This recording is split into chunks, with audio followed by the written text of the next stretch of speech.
పరిశుద్ధుడైన దేవుని ఉన్నతమైన నామాన్ని బట్టి మీ అందరూ కూడా ఉదయక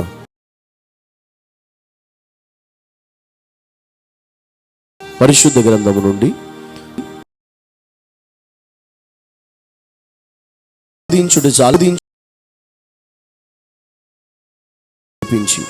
చేపల పట్టుటకు మీ వలలు వేయుడని సీమోనుతో చెప్పగా, ఈరోజు నీ దోణి లోతునకు నడిపించుకోగలుగుతున్నావా?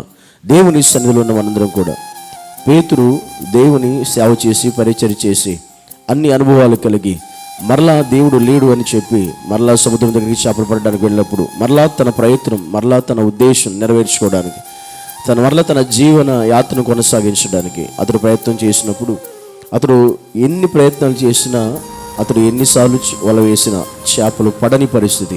అలాంటప్పుడు యేసుక్రీస్తు ఉదయమే లేచి వెళ్ళి దేవుని పేతురుతో చెప్పిన ఒకే ఒక మాట, పేతురు నీ దోణిను లోతునకు నడిపి అప్పుడు వల వేయమన్నాడు.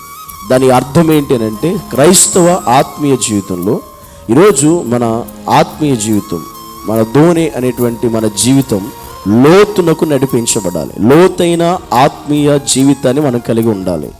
లోతైన ఆత్మీయ స్థితులు కలిగి మనం బ్రతకాలి. పై భక్తి, పై ఆత్మీయ జీవితాలు, పై ప్రార్థన జీవితాలు మనకి ఎప్పుడు ఎలాంటి ప్రయోజనాన్ని ఇవ్వలేవు. కనుక నీ ఆత్మీయ జీవితం లోతునకు నడిపించుకోవాలి. అది వాక్యంలోనైనా, ప్రార్థనలోనైనా, అనుదిన దేవుని సన్నిధానంలోనైనా మన ఆత్మీయ జీవితం చాలా లోతైన అనుభవాలు కలిగి మనం బ్రతకాలి. లోతైన అనుభవాలు కనుక మన జీవితంలో లేకపోతే మనకి ఎటువంటి ప్రయోజనం ఉండదు. ఎంత ప్రయత్నం చేసినా, ఎన్నిసార్లు వల వేసినా ఒక్క చేప కూడా పడల. ఎప్పుడైతే దోణి లోతునకు నడిపించబడిందో విస్తారమైన చేపలు పట్టడం మనం చూస్తూ ఉన్నాం. అనగా మనం లోతైన ఆత్మీయ జీవితం కలిగి ఉన్నప్పుడే మనం ఏది చేసినా దేవుడు మనకి ప్రతిఫలం ఇస్తాడు. కానీ మన లోతైన ఆత్మీయ జీవితం లేనప్పుడు మనం ఏ ప్రయత్నము చేసినా అది మనకి ప్రయోజనకరంగా ఉండదు, ఉపయోగకరంగా ఉండదు, మేలుకరంగా అంతకంటే ఉండదు. కనుక ఈరోజు దేవుడు మనతో మాట్లాడే ఆత్మీయ విషయం ఏంటంటే, నీ ఆత్మీయ జీవితం లోతుగా ఉందా లేదా? లోతైన ఆత్మీయ జీవితం కలిగి నువ్వు బ్రతుకుతున్నావా లేదా? లేదా పైపోయినటువంటి ఆత్మీయ జీవితంతోనే నువ్వు సర్ది పెట్టుకుంటున్నావా అనేది ఒకసారి ఆలోచించాలి. ఈరోజు దేవుడు చెప్పినట్టుగా రాత్రంతా ప్రయాసపడ్డాం ప్రభువా, ఎటువంటి ప్రయోజనం లేదు అని చెబుతూ ఉన్నారు. కారణం ఏంటంటే, రాత్రంతా ఎంత ప్రయాసపడినా ఆ దోణి లోతునకు నడిపించి వల వేయలేదు పేతురు.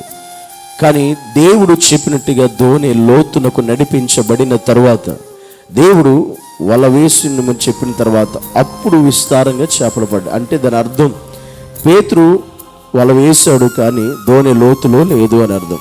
ఈరోజు నీవు లోతైన ఆత్మీయ జీవితము కలిగి ఉంటేనే నీవు ఏ ప్రయత్నము చేసినా, దేవుని ఏది అడిగినా, దేవుడు నీ జీవితంలో కార్యం జరిగించాలన్నా, అద్భుతము చేయాలన్నా, మేలు జరిగించాలన్నా ఖచ్చితంగా నీ ఆత్మీయ జీవితాన్ని బట్టే ఆధారపడి ఉంటుంది.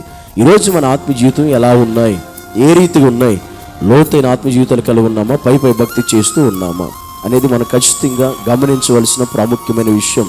కనుక మన ఆత్మీయ జీవితాలు లోతైన అనుభవాలు కలిగి పైనటువంటి ఆత్మ జీవితాలు కలిగి ఉంటే అది మనకి ఎటువంటి ప్రయోజనం కాదు. కనుక ఆత్మ సంబంధమైన జీవితం, ఒక లోతైన అనుభవాన్ని కలిగి మనం బ్రతకాలని దేవుడు మనతో పేతురు భక్తుడి ద్వారా మనతో మాట్లాడుతూ ఉన్నటువంటి ప్రాముఖ్యమైన విషయం. అలా ఉన్నప్పుడు ఎప్పుడు వల వేయాలి అంటే, లోతునకు నడిపించిన తర్వాతే వల వేయాలి.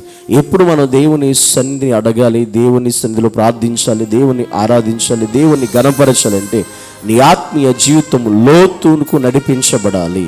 ఒకవేళ ఇంకా నీ ఆత్మీయ జీవితం ఒడ్డునే ఉందేమో, ఇంకా నీ ఆత్మీయ జీవితం పైపైనే ఉందేమో, దాన్ని ఖచ్చితంగా లోతులోనికి నడిపించు నీ ఆత్మీయ జీవితాన్ని. అనగా లోతైన వాక్యం, లోతైనటువంటి దేవుని స్తుతించే విధానం, లోతైనటువంటి వాక్య అనుభవం, లోతైనటువంటి ఆత్మీయ జీవితం, లోతైన ప్రార్థన జీవితం, ఇవన్నీ కూడా మన జీవితంలో ఉన్నప్పుడు అప్పుడు మనం వల వేస్తే, అనగా అప్పుడు మనం ప్రయత్నం చేస్తే, అప్పుడు మనం పని చేస్తే, అప్పుడు మనం దేవుని అడిగితే సమస్తం మనం అన్నదానికంటే అద్భుతమైనగా దేవుడు నడిపించగలిగిన సమర్థత కలిగిన దేవుడిగా మన జీవితంలో ఆయన పని చేస్తాడు. కనుక దేవుని స్థలంలో ప్రతి ఒక్కరూ కూడా ఈరోజు దేవుడు మాట్లాడుతున్న మాట, లోతైన ఆత్మీయ జీవితము కలిగి మనం బ్రతకాలి. అది నీకు ఉందా లేదా అనేది ఉదయకాల సమయంలో ఒక్కసారి మనల్ని మనం స్వపరీక్ష చేసుకుని దేవుని ఎదుట, దేవుని సన్నిధిలో ఒకవేళ అంత లోతైన అనుభవం కనుక మనం లేకపోతే, ఆ లోతైన అనుభవాల గుండా మన లోతైన వాక్యము గుండా మనం నడిపించబడుటకు దేవుడే మనకి కృప సహాయం దయచేయునుగాక.